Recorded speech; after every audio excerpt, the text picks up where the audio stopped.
Hey guys, Michelle from OG Rose. I wanted to hop on and record a reflection on discerning fruits. It's more or less a Christian concept, but I'm sure it exists in other cultures or other types of, theistic paradigms. But in Christianity, there's this concept of you will tell by their fruits, right?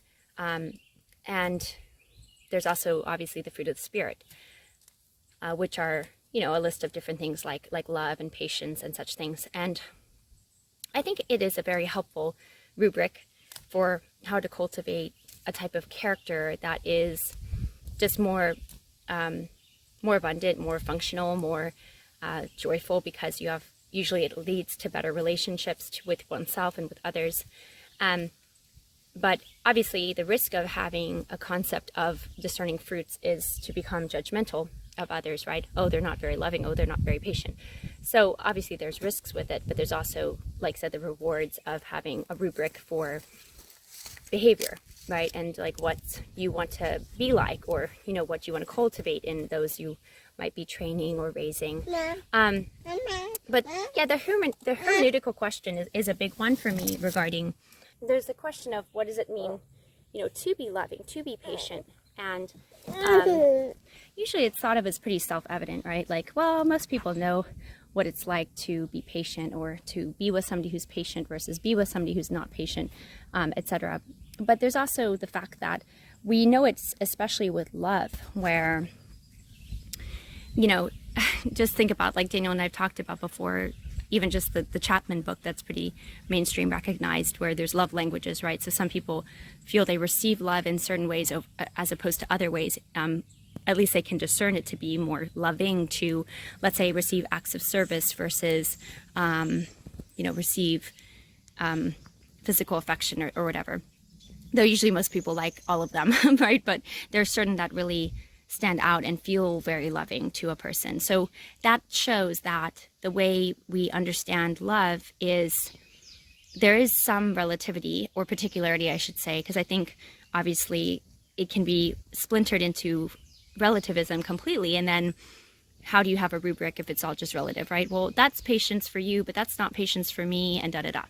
So, but yeah, it's like holding this bothness of the difference of interpretations on these things. And then also realizing that there is, in a way, a universal experience of kindness, right? Or patience or love. Like, we all know the difference of how it feels to receive kindness or to give kindness versus to receive spite, or to give it to another person. So yeah, there's again this kind of bothness of the universality, and then also the difference of interpretations regarding what is patience. And I think, obviously in a Christian tradition, there's almost like the thing that is both helpful and possibly harmful is this self-evident like language around it, right? Well, it's just, if we all know God, we'd all know what it means to be patient. And if we start talking about hermeneutics of patience, we relativize it too much, and then that's risky, because then we could overlook like truly bad fruits of, say, impatience, because, well, maybe that person is patient, but they're just not showing it today, or whatever. And also there's the tension of, again, how do you discern fruits and lovingly hold people to a standard, or hold yourself to a standard, right? Especially if it's people like that actually are in your sphere of influence, while also not. So yeah, how do you hold a standard for maybe, say, your family culture, or a culture you're creating in a community you're creating or something, while not judging people, and making them feel feel bad. Now, yeah, there's also the fact of the matter that because of the proliferation of interpretations with global pluralism and lack of givens, there are going to be different interpretations, but that does make things quite tricky, because it can also be hard to know who you should surround yourself with as good influence, right? If people have different interpretations, or they uphold certain standards in different ways, then it just feels much more challenging to know like what feels like good influence. I mean, I guess you just go back to your own immediate family, and that is going to always be, I think, the most influential way to relate to these terms and this concept. But yeah, there just feels like there is a bit of a question there, because like most people think they are being patient, so then what does it really mean to be patient, and how do you expect that if you're having that as a type of expectation in, say, a home or an environment, without it being, I don't know, maybe it could be taken as a command. But then again, that's kind of the point of religion, right? There are certain commands. There are 10 commandments. There are, that's just explicitly commands. But there are also other types of commands or, rules, in the sense of, the greatest law. Obviously, there's evolution throughout the scriptures, in the sense that the Second Testament is a new covenant, right? So it is a type of new relation to the law. To the law. And yeah, there does seem, even in that, it shows that there's a new relationship to the law.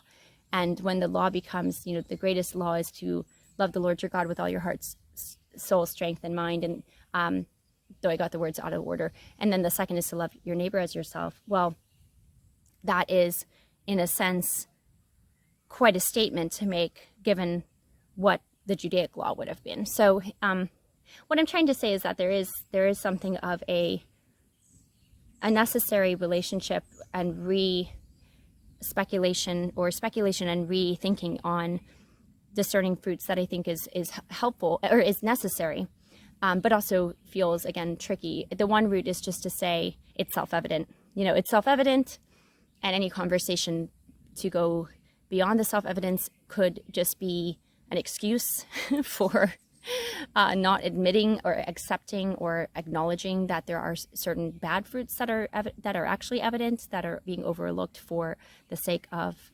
particularity. And yeah, I guess that feels like, in a sense, maybe the most sure. However, yeah, it's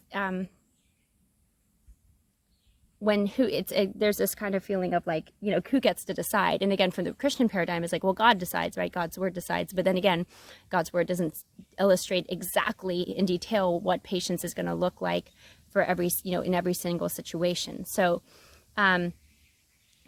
yeah, I guess, the beauty is coming to mind, of course, when things can be basically put in conjunction with, so let's say the fruit of the Spirit is in conjunction with beauty, which then is, or you put these in like a conversation. So it's like the 10 Commandments with the greatest law in the Second Testament, and then the fruit of the Spirit and beauty. Like, you kind of have these working in conversation to help address how to maybe consider discerning fruits of patience or love or whatever it is. And there is also, like, I do think there's an energy level to it, like an energy discernment that isn't always discussed, but could be a way to think about it. We've been talking about energy a lot through season 2, and that could be a way to think about how to get to the essence of patience, right? Or the essence of some of these fruits, right, that could be discerned. But I think we do, whether one's a Christian or not, or theist or not, we do end up categorizing people in certain ways, right? Oh, I like them, I don't like them, they're a monster, oh, they're a saint. Like, people use these terms regardless of if they have a theistic worldview. And so I guess that's why it's important to me, because if we don't think about what it means to discern and its relationship with self-evidence, then I think it's very destabilizing. And because the thing is, you can discern somebody as a best friend and then suddenly they could betray you, right? Or you could discern somebody as a monster, but actually they end up, being somebody who could be like a kind person, or somebody you could have a friendship with. So it's just that, like, that really happens to people. That really happens to most people. Have some experience or connection to that, in the sense of discerning something and then realizing, oh, maybe my discernment was not quite accurate. But then there's also the reality of, like, again, going back to the self-evidence thing, you do know when, like, you can feel or sense attitude or unhappiness or something, like, you can feel it. And so then the question becomes, like, in addressing those fruits, I mean, a lot of it is what's going into the soil, right? Like what's in the ground itself. And that's where the ground itself for us humans, and how it relates to philosophy for me, is like, what are your beliefs? Like, what do you think about? Like, what do you think about patience? And these things could be worked out individually or as a couple or in a family dynamic. Because if you don't really have a sense of, well, how do we define that? Then you may have a very difficult time even expecting it. And sure, you have to accept that, like, the way you may understand patience may be a bit different than how other people do, but you can't really control that. All you could do is kind of, in a sense, kind of make a good argument for what your patience is defined as. And generally, there's going to be a lot of overlap, obviously. That's why I was saying there is this kind of seemingly universal thing to it. But also, there is a way in which you have to remember there will be people who interpret stuff differently. And we have to accept that. Like, I guess if you're all in a subculture of, like, being Amish, then you probably all have a fairly easy, even amongst many different families, you have a much more set understanding of, well, this is what it means to be humble, right? This is what it means to be industrious or whatever, because, their terms of living are decided as a community, but people don't, it's not as if, there's a multiplicity of the Protestant, well, that's a Protestant sect too, the Amish, the Anabaptists. But yeah, what I mean to say is that there has to be a lot more work to tarry with these things in the proliferation of, it's funny, I keep on thinking about that word, like proliferation of givens. Even though there's a loss of givens, people do then cling to certain givens, even if it's unconscious, that then determine how they interpret things, right? And how they proceed forth with discerning fruits, right? Discerning fruits. And yeah, I only say that because we all think that we're discerning them properly, or we don't think about it at all, in which case it could be helpful to remember, like, are you discerning fruits? Like, are you thinking, what are the fruits of my phone usage? Or what are the fruits of how I relate to my mother? Or what are the fruits of how I relate to myself? Or what are the fruits of how I engage with nourishment? Or what are the fruits of my use of a laptop? Like, these things can just be a helpful reminder that, like, oh, the things that are inputs, or the beliefs that are the ground of my being, if you will. Not that we could say necessarily that beliefs equal the ground of our being. There's probably more to it, but I want to connect that here. Then those things will impact what is our yield, right? You reap what you sow. So what's being sown into you, and what are you sowing, and what is the yield? What are the fruits of that? So yeah, what I'm trying to say, I guess I'm just problematizing it a little bit, but also emphasizing how important it can be as a framework to discern fruits, but also realizing that, it seems to be a little bit more philosophical, but the risk of saying that is that somebody could come in, especially from the Christian perspective, and say, well, it's just self-evident though. And if you don't see it as self-evident, you get into slippery waters where you might be making excuses for, bad behavior, or for impatience, or unlovingness, or unkindness. So, anyway, these are my thoughts on the fruits, and discerning fruits. And thanks for listening. And if you have any thoughts, feel free to share. And thanks again. Have a great day.